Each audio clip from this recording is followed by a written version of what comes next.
Namaskar bachcho, this is the sixth part of our video lesson, theme 13, Mahatma Gandhi and the Nationalist Movement. In previous part, we have already discussed about the Simon Commission, Bardoli Satyagraha and the civil disobedience movement.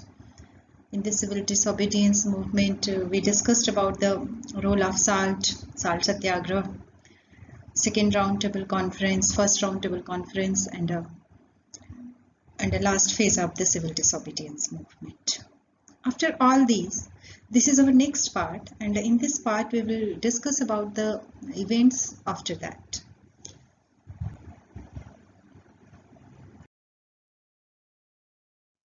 जैसा कि हमने previous video lesson में discuss किया है कि second round table के समय में गांधी जी को कई चैलेंजेस का सामना करना पड़ा, और उसमें एक चैलेंज ये भी था जब B.R. अम्बेडकर जी ने यह कहा कि गांधी जी निचली पार्टियों का प्रतिनिधित्व नहीं करते हैं। और 1932 में जो कि रैमजे मैकडोनाल्ड जो कि ब्रिटिश प्राइम मिनिस्टर से उनकी तरफ से जो घोषणा की गई, उसमें अनटचेबल्स के लिए, दमित जातियों के लिए सेपरेट इलेक्टोरेट की बात की गई। गांधी जी ने और सभी जो नेशनलिस्ट लीडर थे कांग्रेस ने इसका विरोध किया। और चूंकि आप देख चुके हैं कि किस तरह से सेपरेट इलेक्टोरेट के बाद जब जो है मुस्लिम्स को के लिए इसकी घोषणा की गई और हिंदू मुस्लिम जो समस्या है जो आज तक खत्म नहीं हुई है, तो गांधी जी नहीं चाहते थे कि इस तरह से दोबारा सेपरेट इलेक्टोरेट की बात की जाए और जिसमें कि अनटचेबल्स को रखा जाए, और गांधी जी ने इसका विरोध किया। और इसके बारे में गांधी जी का जो मत है, जो कि एज ए सोर्स आपकी किताब में दिया गया है, क्योंकि दोनों ही, चाहे गांधी जी हैं चाहे अम्बेडकर जी हैं, दोनों ही दमित जातियों की जो समस्या है उसका समाधान चाहते हैं। गांधी जी भी चाहते हैं कि समस्या से हमारा समाज आजाद हो, और अम्बेडकर जी भी चाहते हैं कि दमित जातियों को नॉर्मल जो लाइफ है, जो सामान्य लोग हैं उन्हीं की तरह उनको दर्जा मिले और जीने का मौका मिले। बस दोनों का जो सोचने का तरीका है वो अलग है।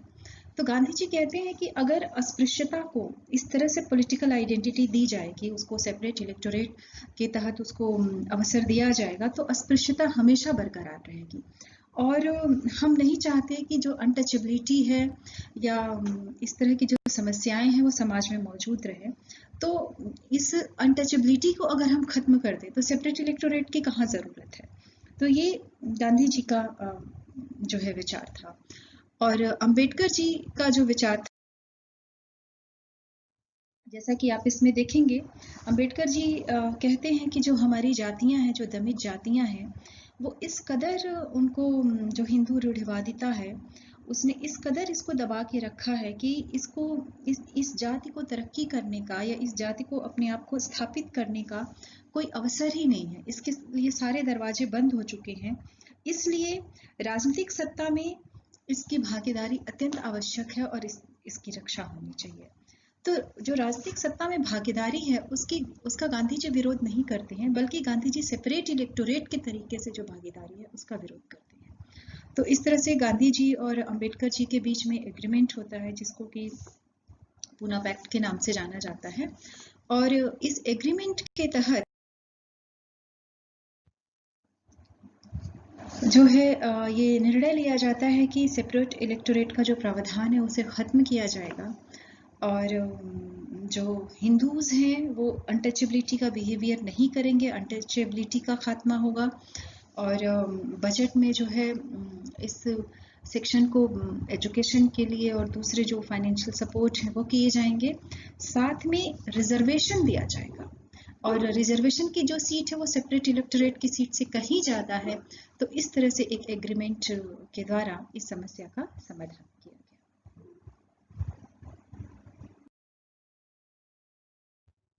बेशक 1934 में सिविल डिसोबीडियंस मूवमेंट वापस ले लिया गया था, और जो लॉर्ड वेलिंगटन थे उनका एटीट्यूड इंडियन के प्रति बहुत स्ट्रिक्ट था, लेकिन ये बात अंग्रेजी सरकार भी जान चुकी थी कि वो बहुत दिनों तक यहाँ सर्वाइव नहीं कर सकती है, इसलिए अमेंडमेंट्स करना, कुछ चेंजेस लाना बहुत ज़रूरी है। और इस तरह से 1935 में गवर्नमेंट ऑफ इंडिया एक्ट आया। इस एक्ट के तहत एक फेडरल गवर्नमेंट की स्थापना की बात की गई, जिसमें जितने प्रांत और रजवाड़े थे उन सबको मिलाकर भारत को एक संघीय ढांचा का दर्जा दिया गया। और प्रांतों को भी स्वायत्ता दी गई। प्रांतों की स्वायत्ता में ये निश्चित किया गया कि जो चुने हुए जो इलेक्टेड मिनिस्टर्स हैं वो रूल करेंगे और उनके ऊपर गवर्नर जनरल होगा। गवर्नर जनरल को विशेषाधिकार प्राप्त थे जो कि कई मामलों में हस्तक्षेप कर सकते थे। इसके अलावा वायसराय के पास तो अधिकार थे ही थे। जो डिफेंस के मसले हैं या फॉरेन अफेयर्स के मसले हैं वो सब जो है वायसराय के अंडर में थे। तो इस तरह से इस बेसिस पर 1937 का इलेक्शन किया गया गवर्नमेंट ऑफ इंडिया एक्ट के तहत। और 1937 के इलेक्शन में चुनाव में कांग्रेस को अपार सफलता मिली। जैसा कि बिपिन चंद्र लिखते हैं कि 1161 सीटों में से 716 सीटों पर कांग्रेस की जीत हुई और कम से कम 11 में से 8 प्रांतों में कांग्रेस के अपने प्रधानमंत्री थे। तो सत्ता में आने के बाद 2 साल तक कांग्रेस ने रूल किया। 1939 में चूंकि सेकेंड वर्ल्ड वॉर छिड़ गया और जब सेकेंड वर्ल्ड वॉर हुआ तो जो महात्मा गांधी थे, जवाहरलाल नेहरू थे और भी लीडर्स थे, वो नाजीज का तो सपोर्ट नहीं कर रहे थे, नहीं हिटलर का सपोर्ट कर रहे थे। लेकिन चूंकि अंग्रेज जो थे, इंग्लैंड जो था वो जर्मनी के खिलाफ लड़ा था, लेकिन वो इंग्लैंड का युद्ध में समर्थन इस बात पर करना चाह रहे थे कि जो सरकार है वो इस युद्ध के बाद भारतीयों को स्वतंत्रता दे। लेकिन इस बात पर राजी नहीं थी। ऐसी स्थिति में कांग्रेस ने क्या किया, मंत्रिमंडल से इस्तीफा दे दिया। और ऐसा कहते हैं कि जब कांग्रेस ने इस्तीफा दिया तो मुस्लिम लीग ने इसको सेलिब्रेट किया और 1940 में मुस्लिम लीग ने जो मुस्लिम मेजॉरिटी एरियाज थे उनमें ऑटोनॉमी की बात की, उनमें जो है कुछ स्वायत्तता की बात करी। इस तरह से अब जो पॉलिटिक्स थी, जो कि अभी जो स्ट्रगल था वो ब्रिटिश और इंडियन के बीच में था, कांग्रेस के बीच में था। अब जो स्ट्रगल था वो इंडियन कांग्रेस और उसमें मुस्लिम लीग भी की भी हिस्सेदारी हो गई थी। तो अब ये 3 ध्रुवों में बट रहा था। यहाँ से हम देख सकते हैं कि किस तरह से पाकिस्तान की जमीन तैयार हो रही है। मतलब ये तो अब आगे के चैप्टर्स में आप देखेंगे कि विभाजन अचानक हुआ लेकिन उसकी पृष्ठभूमि बनने लगी थी। तो और इस तरह से जब कांग्रेस ने इस्तीफा दिया मंत्रिमंडल से, तो ऐसा नहीं कि कांग्रेस के लीडर शांत बैठे रहे, बल्कि उन्होंने इंडिविजुअल सत्याग्रह करना शुरू किया। इंडिविजुअल सत्याग्रह से तात्पर्य था कि इसमें जैसे जो लीडर्स हैं, जवाहरलाल नेहरू हैं, विनोबा भावे हैं, इन लोगों ने और अन्य भी लीडर्स हैं, इन लोगों ने सरकार के खिलाफ जो जनता है उसको जागरूक करना और जनता को जो है ये बताना कि जो भारत के लोग हैं वो युद्ध के पक्षधर नहीं है और वो स्वतंत्रता की मांग कर रहे हैं। इस तरह से जो सरकार है उस पर दबाव पड़े और कई सारे लोग इसमें जेल भी गए और दिल्ली चलो का नारा दिया गया। तो इस टाइम पीरियड में जो गवर्नमेंट थी इंग्लैंड में, वो जो कि मिली जुली पार्टी की सरकार थी, जिसको कि हम कह सकते हैं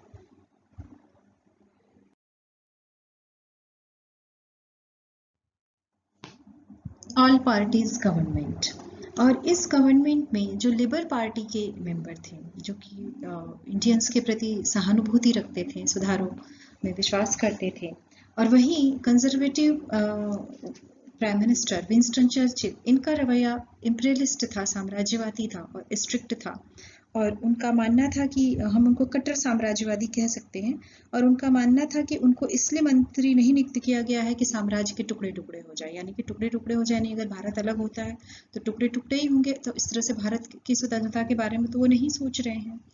और चूंकि इंडिया का सपोर्ट भी चाहिए वॉर के लिए, तो ऐसी स्थिति में विंस्टन जो चर्चिल हैं, उन्होंने सर स्टेफोर्ड क्रिप्स को एक सहमति बनाने के लिए भारत भेजा, जिससे कि गांधी कांग्रेस और ब्रिटिश गवर्नमेंट के बीच में कोई एग्रीमेंट बन सके। और ये क्रिप्स मिशन के नाम से ये मशहूर हुआ। जब क्रिप्स मिशन भारत आया तो भारतीय सपोर्ट करने के लिए तैयार हुए, लेकिन भारतीयों की कुछ शर्त थी। एक तो जो शर्त थी, भारतीयों को स्वतंत्रता चाहिए, और मेन जो भारतीय थे वो ये चाहते थे कि जो गवर्नमेंट है, ब्रिटिश इंडियन गवर्नमेंट है, वो अपने एग्जीक्यूटिव काउंसिल में एक डिफेंस मेंबर जो है वो इंडियंस को रखे। तो इस स्थिति में जो कि गवर्नमेंट तैयार नहीं हुई, और भी जो बहुत सारे इसके क्रिप्स मिशंस के जो रेजोल्यूशंस थे वो भी हमारे उसके डिमांड के हिसाब से नहीं थे। तो इस ऐसी स्थिति में क्रिप्स मिशन जो है अनसक्सेसफुल रहा, विफल रहा, और महात्मा गांधी ने इसे पोस्ट डेटेड चेक कहा।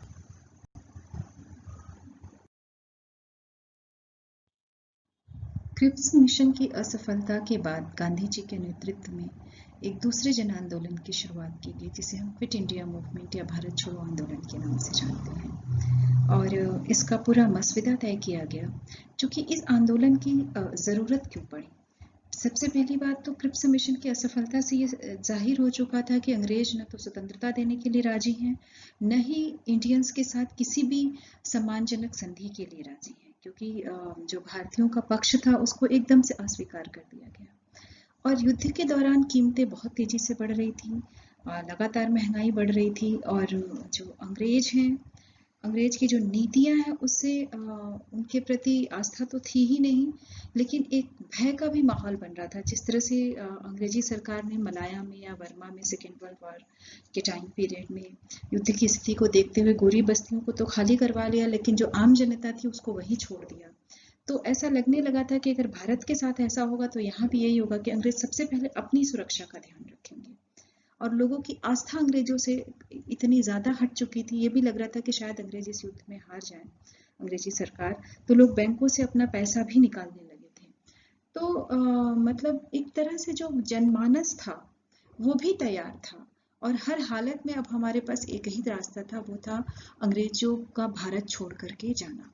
और जब गांधी जी ने डू और डाई का नारा दिया, तो गांधी जी ने यही कहा, करो या मरो, या तो हम स्वतंत्रता के लिए प्रयत्न करेंगे या फिर हम इस प्रयत्न में, इस संघर्ष में बेशक हमारी जान चली जाए। तो गांधी जी ने इसमें कहीं भी हिंसा की बात नहीं की थी। और ये जो नारा था वो उसका बहुत प्रभाव हुआ, और लोगों ने सच में इसी तरह से एक्टिवली इस मूवमेंट में गांधी जी का साथ दिया हमेशा की तरह। और लेकिन सबसे अजीब बात ये हुई कि गांधी जी, चूंकि गांधी जी ने खुद ये कहा था, गांधी जी का एक तरीका होता था कि कोई भी कार्य करने से पहले वो सरकार को जरूर सूचना देते थे। और गांधी जी ने ये कहा कि अगर मैं वायसराय से बात कर रहा हूँ तो मैं किसी भी कंसेशन के लिए नहीं बात करूंगा कि मुझे नमक टैक्स या शराबखोरी या कोई भी टैक्स में हमें छूट दिया जाए, बल्कि अब सिर्फ स्वतंत्रता की बात होगी, और स्वतंत्रता से कम या ज़्यादा कुछ भी नहीं है, हमें सिर्फ स्वतंत्रता चाहिए। और इस तरह से गांधी जी के भाषणों के दौरान, चूंकि ये सारी प्रक्रिया जो कि 8 अगस्त को मुंबई में जब इस तरह की बातें हो रही थी, और अगले ही दिन 9 अगस्त को ही, जो कि ब्रिटिश गवर्नमेंट भी बहुत ज़्यादा स्ट्रिक्ट हो रही थी युद्ध की स्थिति को देखते हुए, और उसका ऑब्जेक्टिव था कि कोई भी आंदोलन न शुरू हो और होने से पहले उसको खत्म कर दिया जाए।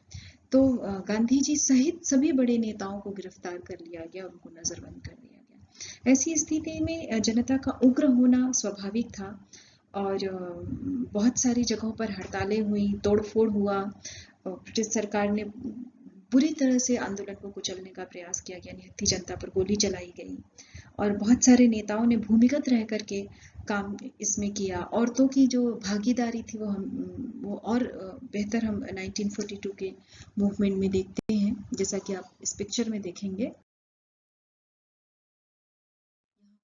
बहुत बढ़ चढ़कर औरतों ने हिस्सा लिया। जयप्रकाश नारायण जैसे जो नेता थे, इनकी भूमिका रही। गांधी जी ने पहले ही छात्रों से कहा था कि अगर आप स्कूल और कॉलेज छोड़ें तो तब तक उस पर अमल करें जब तक आपको स्वतंत्रता मिल नहीं जाती। वो गांधी जी ने सिपाहियों से आह्वान किया कि आप अपनी जनता पर गोली नहीं चलाएंगे। किसानों को भी कहा कि आप जो है जमींदारों को तभी कर देंगे जब जमींदार आपके साथ है, अगर वो ब्रिटिश गवर्नमेंट के साथ है तो उन्हें कर देने की जरूरत नहीं है। तो इस तरह से मतलब ये आंदोलन, जिसको कि ब्रिटिशर्स को दबाने में कम से कम, जैसा कि आपके एनसीईआरटी बुक में लिखा है कि 1 साल लग गए। लेकिन इस दौरान जो कि मुस्लिम लीग थी, जिसने अपने आप को बिल्कुल अलग थलग रखा हुआ था, उसको इस राष्ट्रीय आंदोलन से कोई मतलब नहीं था, बल्कि उसकी अपनी पहचान को कायम करने के लिए और मजबूत बनाने के लिए वो उन सभी क्षेत्रों में, जैसे कि पंजाब और सिंध है, वहां पर वो प्रयासरत थी कि मुस्लिम लीग की जो पावर है वो मजबूत हो।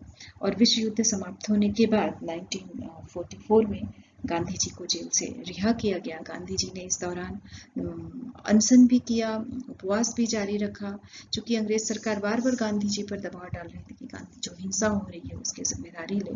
लेकिन गांधी जी का मत था कि ये हिंसा जो हुई उसके जिम्मेदार ब्रिटिश गवर्नमेंट ही थी, जिस तरह से उसने इस आंदोलन को दबाने की कोशिश की, नेताओं को गिरफ्तार किया।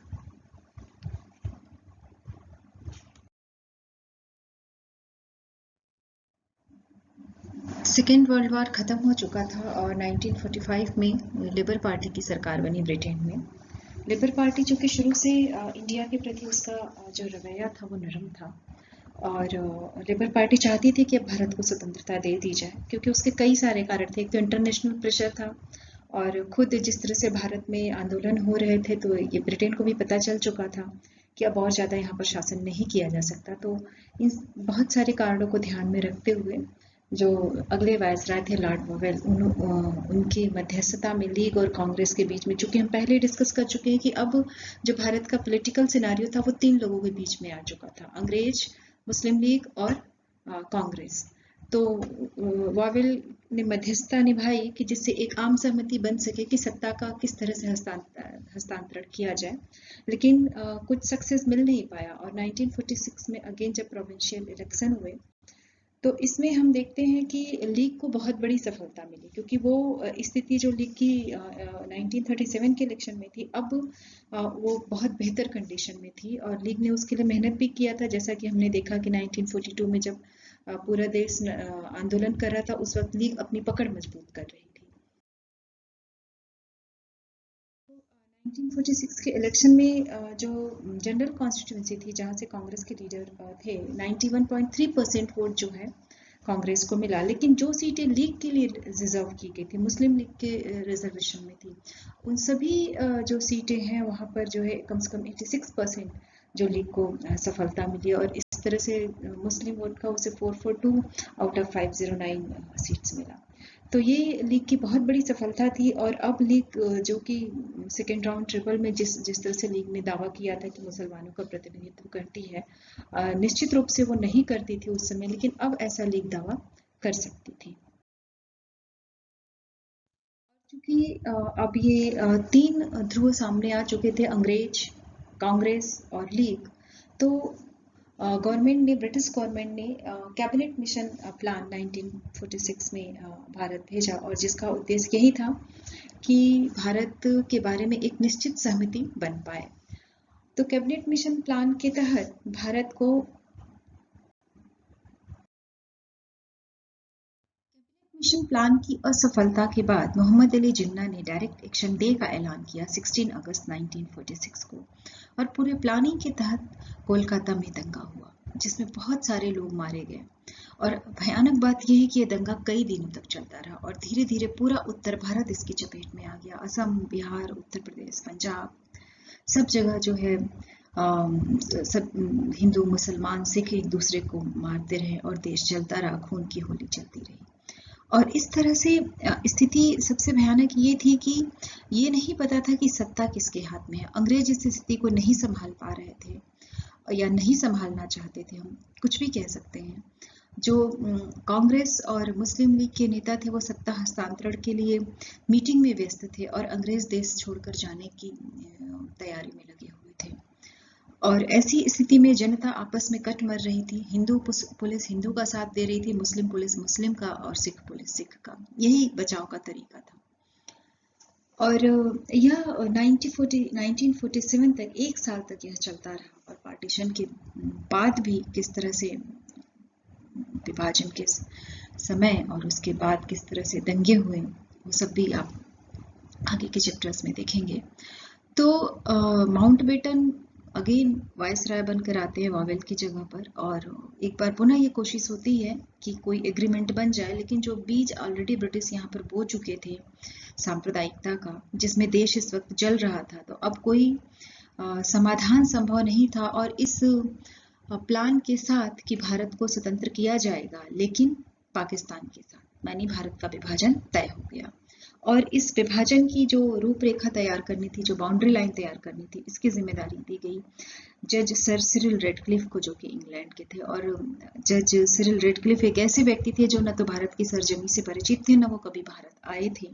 और ये काम, जो कि बहुत कठिन काम था, जैसा कि वो खुद कहते हैं, उनको करने के लिए बहुत कम समय दिया गया था, ओनली 5 वीक। और वो जुलाई में भारत आए और उनको इस काम में सलाहकार के रूप में मदद करने के लिए 2 मुसलमान, 1 हिंदू और 1 सिख व्यक्ति दिए गए थे। वो कहते हैं कि वो ये जो लोग थे, ये आपस में किसी भी बिंदु पर आपस में खुद झगड़ पड़ते थे, और ऐसी स्थिति में इन्होंने सभी को हटा दिया और अब एक पत्र में लिखते हैं, जैसा कि रामचंद्र गुहा ने अपनी किताब में लिखा है भारत गांधी की बात, कि पंजाब और बंगाल के विभाजन के लिए हिंदुस्तान में कोई भी व्यक्ति, सर रेडक्लिफ अपने बारे में लिखते हैं कि कोई भी व्यक्ति उन्हें पसंद नहीं करेगा, और जो मैं करने जा रहा हूँ बंटवारा, इससे कम 8 करोड़ लोगों को तकलीफ पहुंचेगी और लोग मुझे जान से मारने के लिए ढूंढते फिरेंगे, और मैं खुद चाहता हूं कि मैं ऐसे लोगों से कभी नहीं मिलूं, इन लोगों से कभी नहीं मिलूं। यानी कि अंग्रेजों को ये पता था कि जिस तरह से वो बंटवारा कर रहे हैं वो ठीक नहीं है।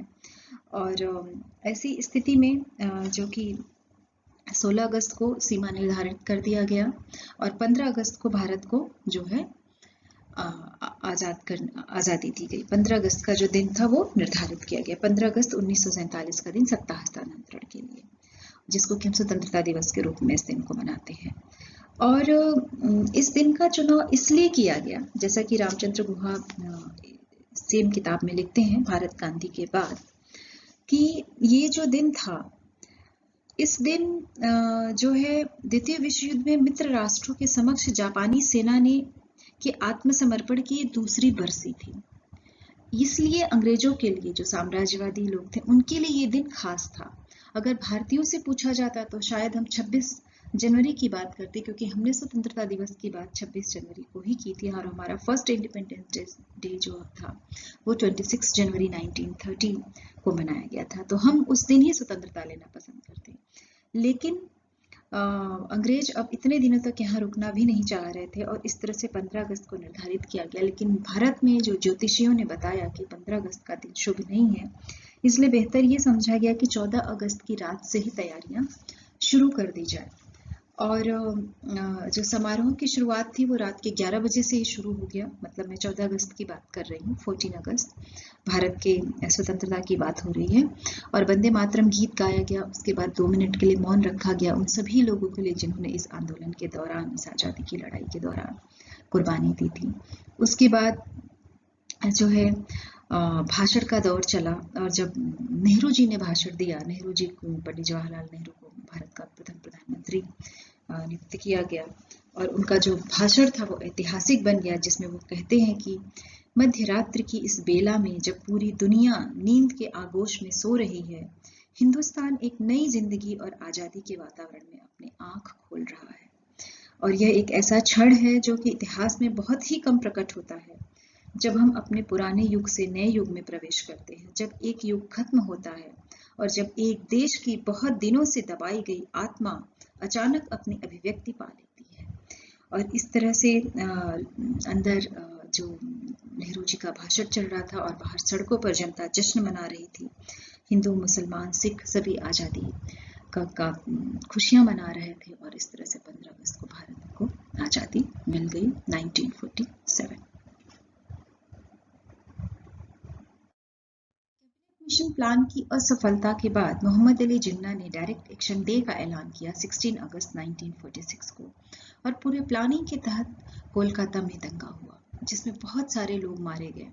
और भयानक बात यह है कि यह दंगा कई दिनों तक चलता रहा और धीरे धीरे पूरा उत्तर भारत इसकी चपेट में आ गया। असम, बिहार, उत्तर प्रदेश, पंजाब, सब जगह जो है सब हिंदू मुसलमान सिख एक दूसरे को मारते रहे और देश जलता रहा, खून की होली चलती रही। और इस तरह से स्थिति सबसे भयानक ये थी कि ये नहीं पता था कि सत्ता किसके हाथ में है। अंग्रेज इस स्थिति को नहीं संभाल पा रहे थे या नहीं संभालना चाहते थे, हम कुछ भी कह सकते हैं।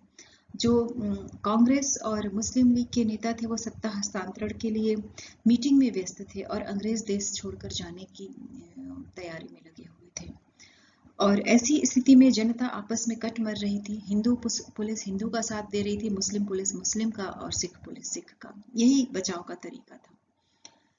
और यह 1947 तक, एक साल तक यह चलता रहा। और पार्टीशन के बाद भी किस तरह से विभाजन के समय और उसके बाद किस तरह से दंगे हुए, वो सब भी आप आगे के चैप्टर्स में देखेंगे। तो माउंटबेटन अगेन वायसराय बनकर आते हैं वावेल की जगह पर, और एक बार पुनः ये कोशिश होती है कि कोई एग्रीमेंट बन जाए, लेकिन जो बीज ऑलरेडी ब्रिटिश यहाँ पर बो चुके थे सांप्रदायिकता का, जिसमें देश इस वक्त जल रहा था, तो अब कोई समाधान संभव नहीं था। और इस प्लान के साथ कि भारत को स्वतंत्र किया जाएगा, लेकिन पाकिस्तान के साथ, मानी भारत का विभाजन तय हो गया। और इस विभाजन की जो रूपरेखा तैयार करनी थी, जो बाउंड्री लाइन तैयार करनी थी, इसकी जिम्मेदारी दी गई जज सर सिरिल रेडक्लिफ को, जो कि इंग्लैंड के थे। और जज सिरिल रेडक्लिफ एक ऐसे व्यक्ति थे जो न तो भारत की सरजमी से परिचित थे, न वो कभी भारत आए थे। और ये काम, जो कि बहुत कठिन काम था, जैसा कि वो खुद कहते हैं, उनको करने के लिए बहुत कम समय दिया गया था, ओनली 5 वीक। और वो जुलाई में भारत आए और उनको इस काम में सलाहकार के रूप में मदद करने के लिए 2 मुसलमान, 1 हिंदू और 1 सिख व्यक्ति दिए गए थे। वो कहते हैं कि वो ये जो लोग थे, ये आपस में किसी भी बिंदु पर आपस में खुद झगड़ पड़ते थे, और ऐसी स्थिति में इन्होंने सभी को हटा दिया। और अब एक पत्र में लिखते हैं, जैसा कि रामचंद्र गुहा ने अपनी किताब में लिखा है भारत क्रांति के बाद, कि पंजाब और बंगाल के विभाजन के लिए हिंदुस्तान में कोई भी व्यक्ति, सर रेडक्लिफ अपने बारे में लिखते हैं कि कोई भी व्यक्ति उन्हें पसंद नहीं करेगा, और जो मैं करने जा रहा हूँ बंटवारा, इससे कम 8 करोड़ लोगों को तकलीफ पहुंचेगी, और लोग मुझे जान से मारने के लिए ढूंढते फिरेंगे। और मैं खुद चाहता हूँ कि मैं ऐसे लोगों से कभी नहीं मिलूं, इन लोगों से कभी नहीं मिलूं। यानी कि अंग्रेजों को ये पता था कि जिस तरह से वो बंटवारा कर रहे हैं वो ठीक नहीं है।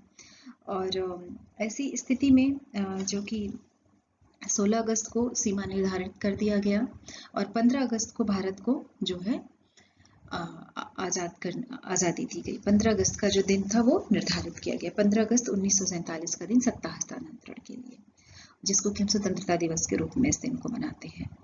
और इस दिन का चुनाव इसलिए किया गया, जैसा कि रामचंद्र गुहा सेम किताब में लिखते हैं भारत गांधी के बाद, कि ये जो दिन था, इस दिन जो है द्वितीय विश्व युद्ध में मित्र राष्ट्रों के समक्ष जापानी सेना ने के आत्मसमर्पण की दूसरी बरसी थी।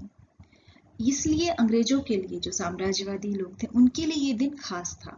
अगर भारतीयों से पूछा जाता तो शायद हम 26 जनवरी की बात करते, क्योंकि हमने स्वतंत्रता दिवस की बात 26 जनवरी को ही की थी, और हमारा फर्स्ट इंडिपेंडेंस डे जो था वो 26 जनवरी 1930 को मनाया गया था। तो हम उस दिन ही स्वतंत्रता लेना पसंद करते। लेकिन अंग्रेज अब इतने दिनों तक यहाँ रुकना भी नहीं चाह रहे थे, और इस तरह से 15 अगस्त को निर्धारित किया गया। लेकिन भारत में जो ज्योतिषियों ने बताया कि 15 अगस्त का दिन शुभ नहीं है, इसलिए बेहतर ये समझा गया कि 14 अगस्त की रात से ही तैयारियां शुरू कर दी जाए। और जो समारोह की शुरुआत थी वो रात के 11 बजे से ही शुरू हो गया। मतलब मैं 14 अगस्त की बात कर रही हूँ, 14 अगस्त भारत के स्वतंत्रता की बात हो रही है। और वंदे मातरम गीत गाया गया। उसके बाद 2 मिनट के लिए मौन रखा गया उन सभी लोगों के लिए जिन्होंने इस आंदोलन के दौरान, इस आज़ादी की लड़ाई के दौरान कुर्बानी दी थी। उसके बाद जो है भाषण का दौर चला, और जब नेहरू जी ने भाषण दिया, नेहरू जी को, पंडित जवाहरलाल नेहरू को भारत का प्रथम प्रधानमंत्री नियुक्त किया गया, और उनका जो भाषण था वो ऐतिहासिक बन गया, जिसमें वो कहते हैं कि मध्य रात्रि की इस बेला में जब पूरी दुनिया नींद के आगोश में सो रही है, हिंदुस्तान एक नई जिंदगी और आज़ादी के वातावरण में अपनी आंख खोल रहा है। और यह एक ऐसा क्षण है जो कि इतिहास में बहुत ही कम प्रकट होता है, जब हम अपने पुराने युग से नए युग में प्रवेश करते हैं, जब एक युग खत्म होता है, और जब एक देश की बहुत दिनों से दबाई गई आत्मा अचानक अपनी अभिव्यक्ति पा लेती है। और इस तरह से अंदर जो नेहरू जी का भाषण चल रहा था, और बाहर सड़कों पर जनता जश्न मना रही थी। हिंदू, मुसलमान, सिख सभी आज़ादी का खुशियां मना रहे थे, और इस तरह से 15 अगस्त को भारत को आज़ादी मिल गई 1947।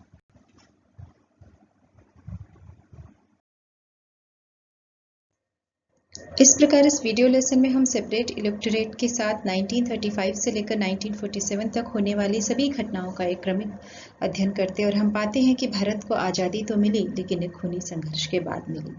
बच्चों, ये आपके लिए कुछ प्रश्न हैं। आप इन प्रश्नों का उत्तर लिखें इस वीडियो लेसन को देखने के बाद, और कुछ प्रश्न आप स्वयं बनाएं। जैसे उदाहरण के तौर पर discuss about the quit India movement. Quit India movement क्या था, कब शुरू हुआ, इसके विभिन्न जो घटनाएं हुई क्विट इंडिया मूवमेंट में, वो आप लिखें। महात्मा गांधी और बी.आर. अम्बेडकर के सेपरेट इलेक्टोरेट पर क्या विचार थे, क्रिप्स मिशन क्या था, कब आया भारत और क्यों फेल हुआ, डायरेक्ट एक्शन डे का आह्वान किसने किया, क्यों किया, ये कैबिनेट मिशन प्लान क्या था, ये भारत कब आया, और ये जो है असफल क्यों रहा कैबिनेट मिशन प्लान भी, इस तरह से जब भारत आज़ाद हुआ तो उस वक्त भारत के वायसराय कौन थे, ऐसे तमाम प्रश्न आप तैयार करें और उनके उत्तर को लिखें।